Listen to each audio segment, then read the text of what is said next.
Bom dia a todos, bom dia a todas, bom dia para vocês aí da nossa audiência que estão acompanhando pela TV UFMA lá no Maranhão. Sejam muito bem-vindos e bem-vindas a mais um ICL Mercado Investimentos. Hoje, quarta-feira, dia importante para a inflação, então a gente vai entender o que está mexendo com o nosso bolso. Vamos ver como isso está mudando as expectativas em relação aos cortes de juros nos Estados Unidos e vamos trazer aí os principais pontos das aberturas dos mercados, o que aconteceu no fechamento da Ásia. Mas antes de tudo isso, André, bom dia, como você está? Bom dia, Débora, bom dia a todos os nossos telespectadores, um bom dia especial ao pessoal lá do Maranhão, da TV UFMA. Hoje vamos falar de inflação, é o dia da inflação, né? Saiu a inflação aqui no Brasil, vamos mostrar aí por que aconteceu essa desaceleração, choque de alimentos bem mais suave nesse mês que a gente estava vendo nos últimos meses. Vamos falar também aí da inflação nos Estados Unidos, saiu os dados lá do CPI lá, e isso aí vai ter repercussão, principalmente por causa da taxa de juros. Vamos discutir tudo o que aconteceu lá também, mas já vamos começar então agora pela nossa agenda, né? Porque a gente precisa saber o que está acontecendo, o que a gente pode esperar aí durante o dia, né, Débora? Então, vamos já passar pela agenda agora? Bom, como já adiantamos para vocês, né, a agenda está sendo muito marcada aí por inflação.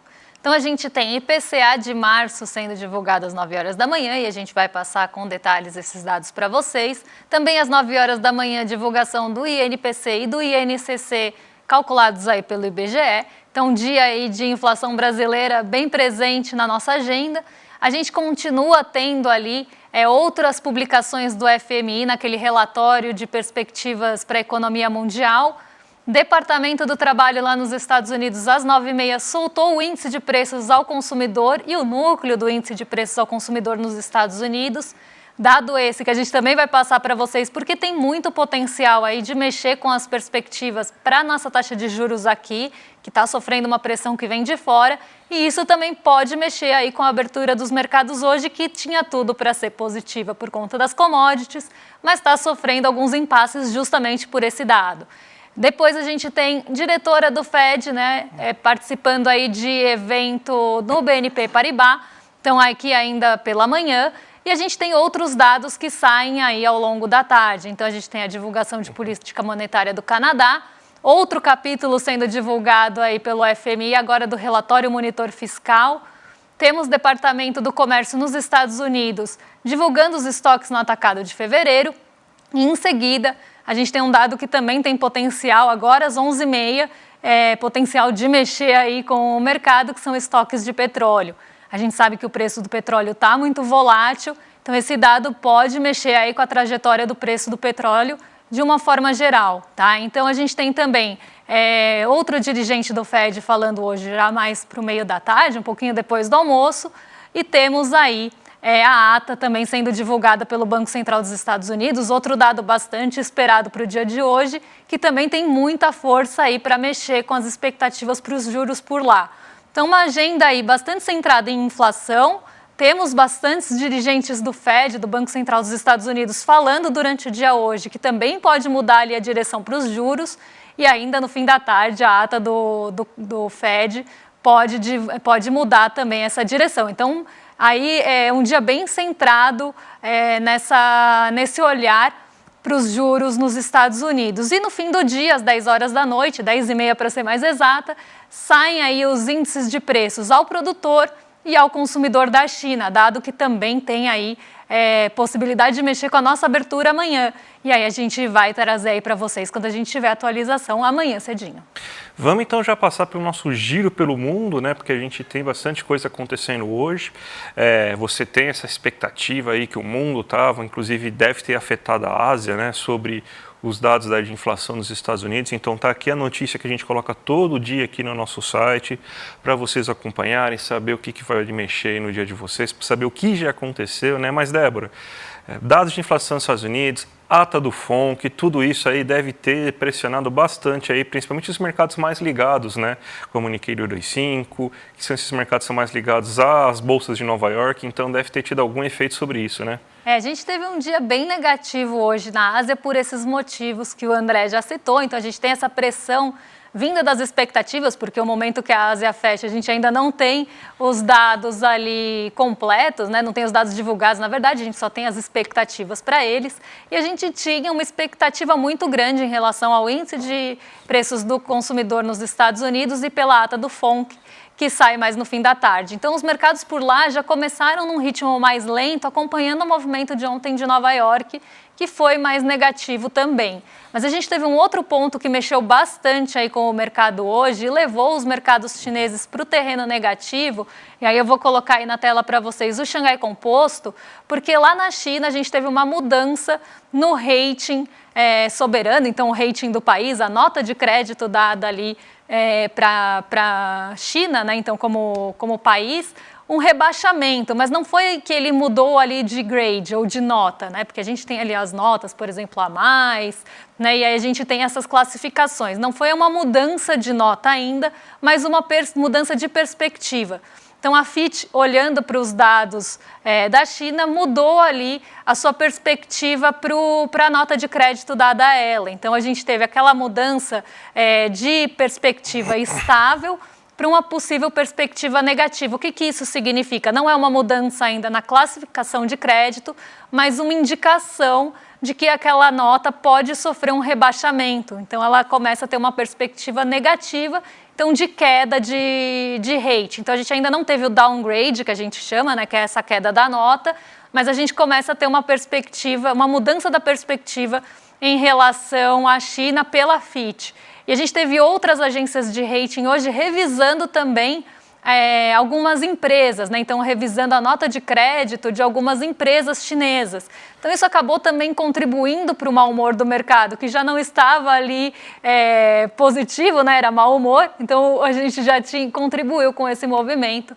E a gente teve aí o Xangai Composto caindo 0,74, acompanhando os outros índices asiáticos que também fecharam em queda, aí sim muito influenciados pelo que poderia vir em seguida aí na divulgação do índice de preços ao consumidor nos Estados Unidos. Mas vamos vir para o nosso Brasilzão agora, porque saíram aí os dados de inflação aqui e a gente quer saber o que mexeu com o nosso bolso.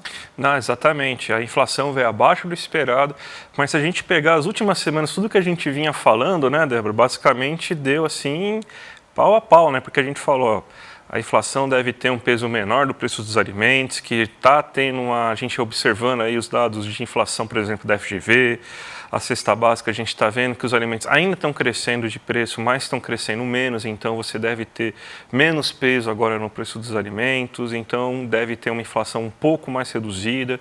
E basicamente isso que aconteceu. O mercado se surpreendeu, porque o mercado estava achando que ia ser 0,25%, mas na verdade a inflação foi de 0,16 aí nesse mês, foi bem abaixo do esperado, né? Então a gente chega agora num acumulado em 12 meses de 3,94%, com ainda peso dos alimentos impactando, principalmente os alimentos in natura impactando, né, ainda devido a questões de calor e chuva, né, esses problemas climáticos. Quando chove, chove muito, quando faz muito calor. Então isso daí está impactando principalmente frutas e hortaliças, né? Mas a gente tem então uma desaceleração nesse preço dos alimentos. A gente fez o gráfico aqui para mostrar para vocês, tintim por tintim, o que aconteceu aí com a inflação. Pegamos os principais alimentos consumidos pelo brasileiro e também os combustíveis, né? Que são geralmente aqueles itens que mais impactam na inflação, né? Um destaque que a gente pode colocar é que você teve um reajuste nesse mês aí do preço dos planos de saúde. Isso aí fez com que o grupo saúde e cuidados pessoais tivesse uma elevação bem considerável e se não fosse esse reajuste, mas esse reajuste sempre acontece nos primeiros meses do ano, né? Isso daí é uma coisa sazonal, a inflação seria menor ainda, né? Então a gente teve o quê? Preços importantes, alimentos que estavam tendo alta nos últimos meses, apresentando algumas quedas agora. Por exemplo, o arroz, que estava tendo muitas altas consecutivas, começa a cair agora o preço. Então, você tem uma queda de 0,9% no preço do arroz. A farinha de trigo também começou a cair, agora 1,47% nesse mês. A batata, que vinha sendo vilã, né? Ninguém fez colares de batata ainda, mas ela estava com grandes problemas, ela estava subindo bastante a preço da batata. E ela estava com alta e agora ela está caindo 14,83%. Cenoura, que também vinha com preços altos, ainda teve uma queda de 7,59%. As carnes teve queda de 0,94%. E a gente ainda tem alguns resquícios, mas as altas, tirando as altas que a gente está observando da cebola e do tomate, as altas elas estão muito mais controladas esse mês. Ó. Feijão, que estava subindo mais de 2, 3% ao mês, subiu só 0,78%. É ruim, mas a gente já está vendo uma desaceleração do preço desse bem aí. A gente tem, então, ó, tomate e a cebola, que foram os vilões esse mês, aí, subindo 9,85%, 14,34% respectivamente. As hortaliças, que são produzidas próximos do grande centro urbano, ainda sofrendo com questões climáticas, mas já teve uma alta só de 2,23%, estava subindo acima de 5% nos últimos meses, então foi melhor. As frutas ainda com crescimento alto ainda, então ainda sofrendo um pouco mais, com alta de 3,75%. E as aves e ovos também tendo um crescimento aí bem elevado aí de 1,74%. Os combustíveis eles subiram muito pouco, então eles meio que ficaram estagnados, eles não ajudaram muito a pressionar a inflação nesse mês. Ó. Você teve uma alta só de 0,21%, então ainda pegando um pouco daquele efeito de quando reonerou os combustíveis no último mês, então talvez um pouquinho de efeito ainda de reajustes que os postos estão fazendo, mesma coisa para o etanol, 0,55%, e o diesel caiu 0,73%. Lembrando que não teve nenhum reajuste da Petrobras nesses últimos meses, então não foi mudanças oficiais de preço, foi tudo por causa da reoneração do preço dos combustíveis. Então, os combustíveis dessa vez nem ajudaram nem atrapalharam muito na inflação, Débora. E a gente tem também aí para mostrar para a nossa audiência que está comentando aí o que eles estão sentindo. Então, se você quiser também deixar seu comentário e falar o que vocês estão sentindo aí de mudança de preço no dia a dia de vocês, deixem aí para a gente. Mas a gente também tem aquele gráfico que mostra ali os grupos, né? Como é que eles se comportaram nesse mês de março. Ah, sim, é o gráfico que eu sempre monto aí para vocês quando sai a inflação, para mostrar aí o que cresceu, onde seu dinheiro está saindo, para onde seu dinheiro está vazando aí nesse mês. Quando você vai no açougue, está o mais barato o açougue esse mês. Ele está com uma queda no açougue, o preço do açougue no geral, né? Está com uma queda de 10%, 0,1%, desculpa, 10% não. E você já tem uma queda acumulada nos últimos 12 meses, seja no último ano, de 5,67% no preço do açougue. Então o açougue está mais de 5% mais barato do que estava no ano passado. A feira continua sendo um grande problema, tá? Com um menor preço, mas a gente viu aí o que subiu. Frutas, tomate, cebola e as hortaliças, e é o que a gente compra na feira, né? Então, você teve uma alta de 2,28% da feira livre aí nesse mês, então aí a gente já está com uma alta de quase 18%, então uma alta bem considerável nos últimos 18 meses. A expectativa é que a partir de abril, com uma melhora no clima, comece a ter uma queda nesses preços de alimentos e volte a uma situação mais normal, mas ainda temos aí o grande vilão da inflação ainda é o preço dos alimentos e o preço da feira é o pior de todos que a gente está sentindo. O mercado, que não é aquele da Faria Lima que anda de patinete, mas o mercado que você vai fazer compras, que você vai... que você compra produtos de limpeza, você compra também você compra também hortaliças, hortifruti granjeiro, você compra carne, você compra bebida, você compra salgadinho, você compra tudo isso, aquele mercadão que a gente sempre faz. No geral, ou seja, no grupo, o mercado, se você fizer a compra do mês esse mês, ela ficou 0,45% mais cara. Se a gente observar no último ano, ou seja, o que estava em março de 2023 para março de 2024 ficou 1,69% mais caro, ou seja, teve muito alta de preço de alimentos, mas pelo visto aí, preço de produtos de limpeza, outros itens, bebidas que acabam comprando nos mercados também. Então esses itens acabaram subindo pouco e deixaram que a inflação dentro do mercado tivesse mais reduzida. Os boletos, a gente já teve a época do reajuste dos boletos, então agora a gente vai passar a ter os boletos subindo muito pouco, né? Então você teve uma alta só de 0,27% de alta naquelas contas que a gente paga no mês, né? Já tem uma alta de 5,22%, ou seja, o reajuste dos boletos ainda continua mais alto do que a inflação oficial, então reajustaram mais alto os boletos do que aquilo que foi a inflação. E você tem o lazer subiu 0,34%, lembrando que o lazer é o que a gente pode chamar de a inflação boa, porque mais que a gente queira, a gente não goste que o nosso lazer se encareça, significa que quando o lazer encarece, o que é basicamente serviços, significa que a renda das pessoas que trabalham no lazer também se encarecem, porque são coisas que geralmente essas altas são puxadas por altas do salário mínimo ou por altas da procura daquele tipo de bem, daquele tipo de ramo que você está indo e tal.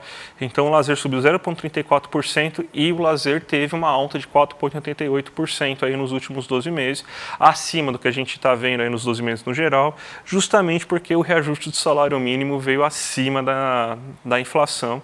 Então, isso daí significou uma alta, né? Então, a gente sempre lembrando, né? O pessoal fala muito da questão, a inflação de serviços é ruim, não sei o quê, mas quando a gente tem inflação de serviços, é a inflação que está mostrando que a renda das pessoas está subindo. Então, é muito melhor a gente ter uma inflação de lazer e serviços do que a gente tem uma inflação no açougue, na feira, no mercado. Então, a gente também tem que começar a pontuar aquilo que seria uma inflação ruim e uma inflação boa, né? Não existe somente... A inflação não é um bicho de 7 cabeças que está comendo todo mundo. Inflação também significa, às vezes, renda para as pessoas. Então, a gente também tem que pontuar e deixar muito claro aí o que cada coisa significa, né, Débora? Renda tanto de quem trabalha com serviços como do brasileiro que consegue consumir serviços que por muito tempo teve que escolher se consumir ou não serviço, se consumir ou não algum bem no comércio, né? Então aqui pontos para a gente refletir, inclusive nossa audiência está falando aqui que sentiu sim o preço da feira subindo e falaram também dos remédios, né? E saúde foi um ponto aí que acabou contribuindo bastante para o IPCA desse mês, mas por conta do reajuste aí dos planos de saúde que ocorrem aí nesse comecinho de mês e aconteceram agora. Agora a gente vai falar de uma outra inflação, né? A inflação dos Estados Unidos, né? Que essa aí é aquela que interfere no bendito do Fed, né? No FONC, que o mundo inteiro está esperando a taxa de juros, que dia que a taxa de juros vai cair, é o eterno dia da marmota esse. A gente está desde o começo do ano falando isso, não vai, né? Mas o que aconteceu aí com a inflação dos Estados Unidos? Foi dentro do esperado? O que ocorreu, Débora? Essa inflação não mexe tão diretamente ali com o nosso dia a dia no bolso, né? Que a gente vê, vou comprar algo no mercado, mas tem muito potencial de mexer com quem tem investimento em renda fixa e renda variável. Eu vou explicar isso para vocês. Então, o que aconteceu aqui? Que movimento que a gente vê nesse gráfico, né? Que pega ali desde o mês, aqui está 2020, tá, gente? Mas é 2023 e 2024, a gente está olhando 12 meses, tá? Então, o que aconteceu aí na trajetória desse índice de preços ao consumidor? Que aqui a gente tem duas métricas, né? A gente tem o núcleo, para quem está assistindo aí, está na linha verde, na linha de cima, e a gente tem o índice cheio, que a gente chama, o CPI, Índice de Preços ao Consumidor, aqui na linha laranja embaixo, tá? Para quem está acompanhando a gente assistindo, mas para quem está escutando somente aí também vale aí esse apontamento. Então são duas linhas, uma delas está bastante, não tanto, mas está acima aí da outra. O que é o núcleo da inflação, né? E normalmente os Estados Unidos divulgam aí os dois juntos. Aqui a gente até tem essa divulgação um pouquinho mais para frente.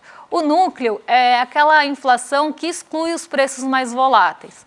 Então, tenta excluir ali o impacto dos alimentos, excluir os bens energéticos também, porque eles sofrem ali com bastantes ali mudanças de preço. Então, por exemplo, o preço do petróleo, mudança no preço do petróleo pode afetar bens energéticos, então a gente exclui esses preços mais voláteis para calcular o núcleo. E o CPI é o índice cheio, então aqui a gente tem o índice com todos os bens medidos ali pelo Departamento de Estatísticas aí dos Estados Unidos. E a gente vê um movimento descendente nos dois índices. O índice de preços cheios sai de 4,90 e chega a 3,5 agora no mês de março, ainda acima da meta dos Estados Unidos, que é a inflação de 2%, algo também que é muito discutido se essa meta é ou não plausível, mas a gente vê esse movimento decrescente aí da reta do CPI e a gente vê esse mesmo movimento no núcleo. O núcleo ele ainda está acima do índice de preços, mostrando que parte da inflação dos Estados Unidos não vem dos preços mais voláteis, e sim de outros preços que poderiam, por exemplo, os serviços, poderiam ter ali uma sensibilidade maior à taxa de juros. E com isso eles acabam usando o argumento que talvez seja cedo para baixar a taxa de juros lá. Tá? Então a gente vê esse comportamento aí da inflação, aqui é a medição anual, tá? Então a gente sai de 5,5 ao ano para 3,80 e de 4,90 para 3,5. já mostrando sim uma desaceleração, que é algo bastante apontado aí pelos dirigentes do Fed, pelo próprio Jerome Powell, mas o que eles buscam é realmente colocar essa inflação no centro da meta. Quando a gente olha ali o comportamento, né, dos índices de uma forma mais até detalhada, a gente consegue ver qual que era a expectativa e qual foi realmente aí a medição, né, do índice de preço ao consumidor lá. Então, vamos mudar aí para o pessoal de casa acompanhar. Né, a gente teve no índice cheio, né, que é o CPI mensal aqui que vocês estão vendo, no mês de março, a gente teve uma alta de 0,40, mantendo inclusive o patamar do mês passado, mas era esperado pelo mercado, projetado que a gente tivesse desaceleração entre os meses. Né? Então se esperava que a inflação ia sair de 0,40 para 0,30 nesse mês de março. O que aconteceu foi que por lá a inflação foi mantida. O mesmo a gente vê com o núcleo, o que levou justamente ao comportamento que a gente está vendo ali no anual, inclusive mantendo ali acima da projeção. Isso trouxe um revés muito grande para o mercado, que estava olhando demais para esses dados, e isso vai impactar nas expectativas para os juros por lá, porque o mercado esperava que a inflação ia desacelerar em relação ao mês passado, o que não aconteceu, e isso acabou mexendo com as expectativas para os juros, está mexendo muito com a nossa abertura, e eu vou mostrar aí para vocês pelo monitoramento do CME. Falando em abertura, né, já cita rapidinho o monitoramento CME Group, lá que a gente tem 4 minutinhos para fazer a abertura então, Débora. Então, eu vou só citar mesmo, na verdade eu vou só mostrar para vocês, vou colocar aqui na minha tela o monitoramento do CME Group. Tá? Ele mostra ali as expectativas para os juros, na verdade as probabilidades de corte dos juros, e aí a gente tem, eu abri aqui o próprio CME, as probabilidades para junho, que estão agora majoritariamente na manutenção dos cortes, então na manutenção dos juros, então não apontando mais para cortes, e a expectativa do corte caiu para 20%. Olhando aqui nas medições anteriores, a gente via que há uma semana, então no dia 3 de abril, a expectativa por corte aqui, que a taxa de juros fosse para 5 a 5,25, era de 61%, e agora ela é de 20%. Então a gente vê aí como essas expectativas, né, como essas expectativas realmente mudaram, respondendo aos dados mais recentes dos Estados Unidos, de emprego e agora de inflação. E isso está mexendo bastante com a nossa abertura, e eu vou colocar aqui para vocês, porque a gente tem o mercado todo caindo hoje e as treasuries subindo muito, tá? Então a gente vê, eu vou começar inclusive por elas, porque depois que a gente teve a divulgação do índice de preços ao consumidor acima do esperado, elas dispararam. De manhã, para vocês terem uma ideia, antes da abertura do mercado, bem cedinho, as treasuries estavam arrefecendo, elas estavam caindo. Depois que sai a divulgação do índice de preços dos Estados Unidos, elas vão para 4,5%.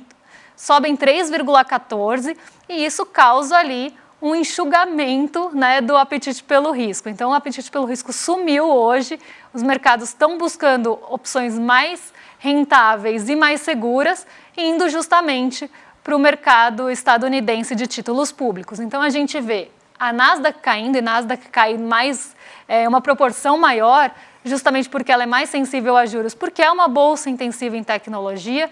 A gente vê o S&P sofrendo bastante hoje pelo mesmo motivo, né? Então a gente ainda tem um ponto no S&P que desfavorece, né, que é o petróleo Brent, que está muito volátil, ele está operando perto do 0 a 0 ali, mudando de direção toda hora. O S&P tem um peso grande do petróleo Brent, de petrolíferas, então ele está sofrendo ali pelos 2 pontos. Isso muito por conta do apetite pelo risco aí, reduzido pela alta das treasuries.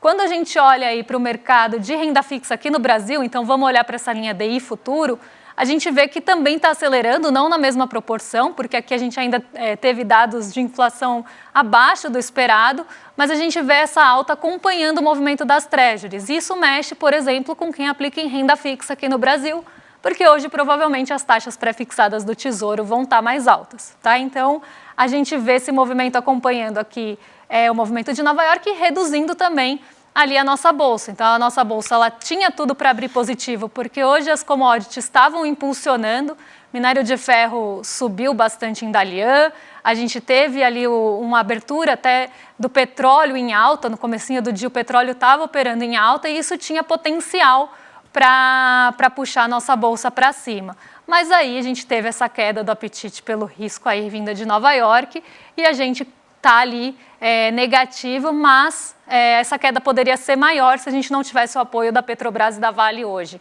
Então aqui esse movimento. E o dólar sobe, né, não era de se esperar outra coisa, sobe a R$ 5,06, justamente porque quando sai recurso daqui para ir, por exemplo, buscar segurança nos títulos de dívida dos Estados Unidos, o real ele desvaloriza e o dólar sobe.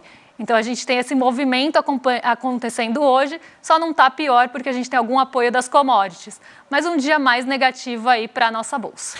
Débora, primeiro grande evento presencial do ICL está chegando agora. A gente vai fazer o Despertar Empreendedor, né?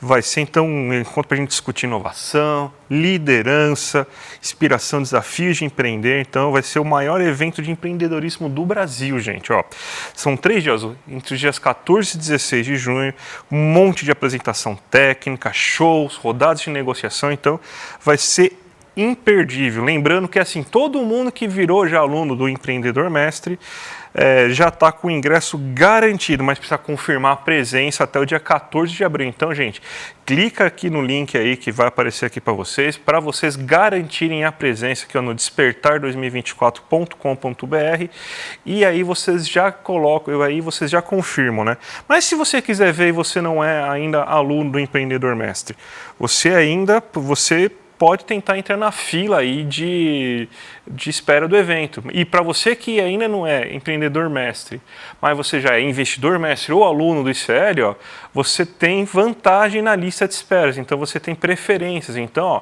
clica aqui aí e você também pode tentar garantir sua vaga. Vão ser 4.100 pessoas que vão estar lá, então vai ser imperdível, gente. Então, ó, já clica aí, garanta a sua vaga aí, que vai ser assim, um evento assim indescritível, né? A gente tá colocando o coração nisso mesmo aí e vai valer muito a pena, então não perca, gente. O pessoal já deve estar ansiosíssimo aí, estou ansiosíssima para ver como vai ser esse evento. Agora vocês ficam com o Rolê ICL, que hoje tem uma composição diferente, é o César Calejon e o Guga Noblar, que vão acompanhar vocês aí nos próximos momentos. Vocês ficam com eles, a gente fica por aqui, mas amanhã a gente volta aí com entrevista, porque amanhã é dia de entrevista, então a gente vai trazer um convidado aí para vocês, para a gente entrevistar e trazer aí para vocês outras perspectivas. E a gente então volta amanhã. Muito obrigada à audiência da TV UFMA por estar com a gente. Até amanhã, um beijão.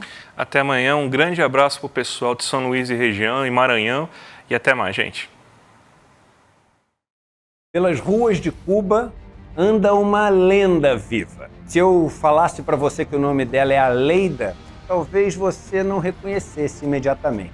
Mas se eu te falasse que o nome dela é Aleida Guevara, aí eu tenho certeza que você vai saber de quem eu estou falando. Aleida Guevara, filha de Che Guevara, o líder revolucionário mais popular de todos os tempos, se encontrou com o ICL e contou pra gente a biografia dele, seu pai, a pessoa que mais inspirou gerações a lutar por um mundo mais justo. Para você não perder esse encontro, é só você se inscrever no link aqui em cima ou aqui embaixo. E no dia 21 de abril, um domingo às 8 horas da noite, participar desse encontro inédito e exclusivo.